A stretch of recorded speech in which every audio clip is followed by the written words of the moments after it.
السلام علیکم ورحمۃ اللہ وبرکاتہ۔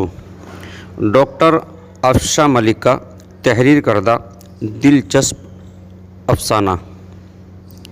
مجھے اس بات کا نہ صرف اعتراف ہے بلکہ فخر ہے کہ میری کردار سازی میں میری ساس کا بڑا ہاتھ ہے۔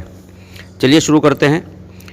آج مجھے یہ اعتراف ہے کہ میں ایک خود غرض عورت ہوں، حالانکہ یہ بھی سچ ہے کہ خود غرضی ہمیشہ سے میری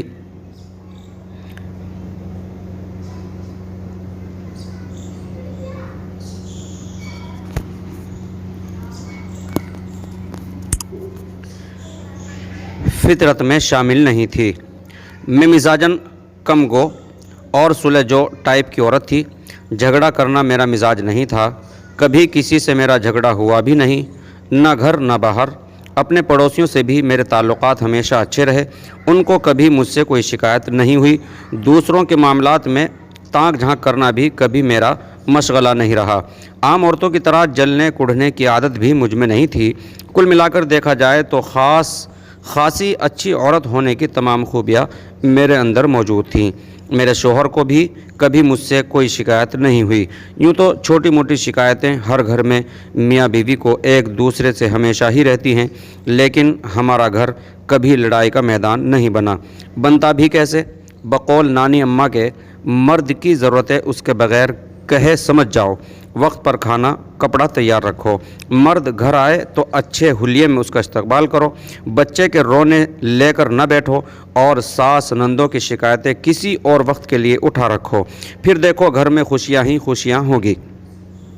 حالانکہ نانی اماں کی یہ نصیحت میں نے خود ان کے منہ سے نہیں سنی تھی، میں تو اپنی اماں کے منہ سے مرد کو خوش رکھنے کے سارے نسخے سنے تھے، بلکہ سنے کیا تھے، یہ ان کے آزمودہ نسخے تھے اور کارآمد بھی تھے۔ ابا اور اماں گڑیا گڈوں کی طرح ہر وقت ہنسی خوشی رہتے، گھر میں کوئی ادھم طوفان میں نے کبھی نہیں دیکھا۔ ویسے یہ الگ بات تھی کہ یہ تمام نصیحتیں میرے زمانے تک آتے آتے بالکل بے معنی ہو گئی تھی۔ اب شوہر کے آنے کے وقت یا اس کے لیے کون تیار ہو کر بیٹھتا ہے؟ اب تو جب باہر جانا ہوتا ہے، چاہے وہ بازار ہو یا کوئی محفل، تب آرام سے تیار ہو کر جایا جاتا ہے۔ اب ساس نندوں کی شکایتیں میاں سے کرنے کی کیا ضرورت ہے؟ ہم خود کیا کم ہیں؟ کون سے وہ جواب ہیں جو ہمیں نہیں آتے؟ دوسری طرف ساس نندوں کو بھی اب پتہ لگ گیا ہے کہ بیٹے یا بھائی سے شکایت بیکار ہے، جو کرنا خود ہی کرو، خود ہی نمٹ لو تو اچھا ہے، کیونکہ کبھی کبھی ایسا بھی ہو جاتا ہے کہ شکایت الٹی پڑ جائے اور بیٹا بیوی کی طرفداری کر ڈالے تو رہا سرا بھرم بھی سب کچھ لٹ جائے۔ حالانکہ میرے ساتھ ایسا کچھ نہیں تھا۔ میرے گھر میں زیادہ لوگ ہی نہیں تھے۔ میرے شوہر اپنے ماں باپ کے اکلوتے بیٹے تھے۔ میری شادی کے کچھ ہی مہینوں بعد میرے سسر کا انتقال ہو گیا تھا۔ سسرال کے نام پر صرف میری ساس تھی، جو بے حد شفیق اور نیک خاتون تھی۔ انہوں نے ہمیشہ مجھے بیٹیوں کی طرح پیار کیا، کسی معاملے میں دخل اندازی نہیں کی۔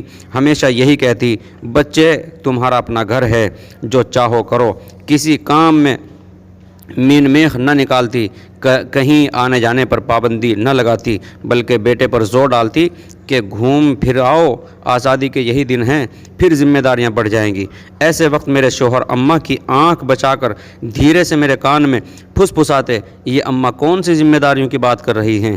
اور میں آنکھوں میں ان کی اس شرارت کا جواب دے کر منہ پر انگلی رکھ کر خاموش رہنے کو کہتی۔ میری ساس اتنی نرم خو عورت تھی کہ ان کی سنگت میں رہ کر میرے مزاج میں بھی کافی تبدیلی آ گئی تھی۔ صبر اور استقامت مجھے اپنی ساس سے ورثے میں ملا۔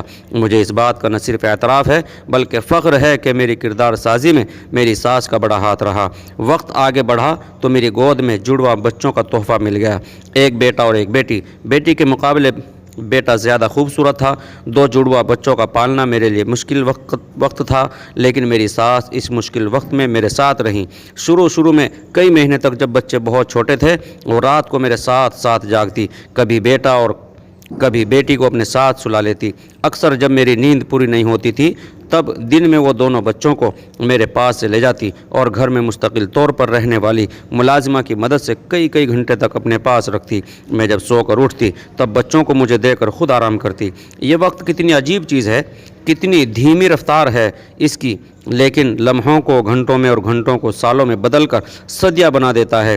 بچوں کو جوان، جوانوں کو بوڑھا اور بوڑھوں کو ان کی ابدی آرام گاہ تک پہنچا کر ہی رکتا نہیں۔ چلتا ہی رہتا ہے اور اس چلتے وقت نے میرے بچے بھی جوان کر دیے۔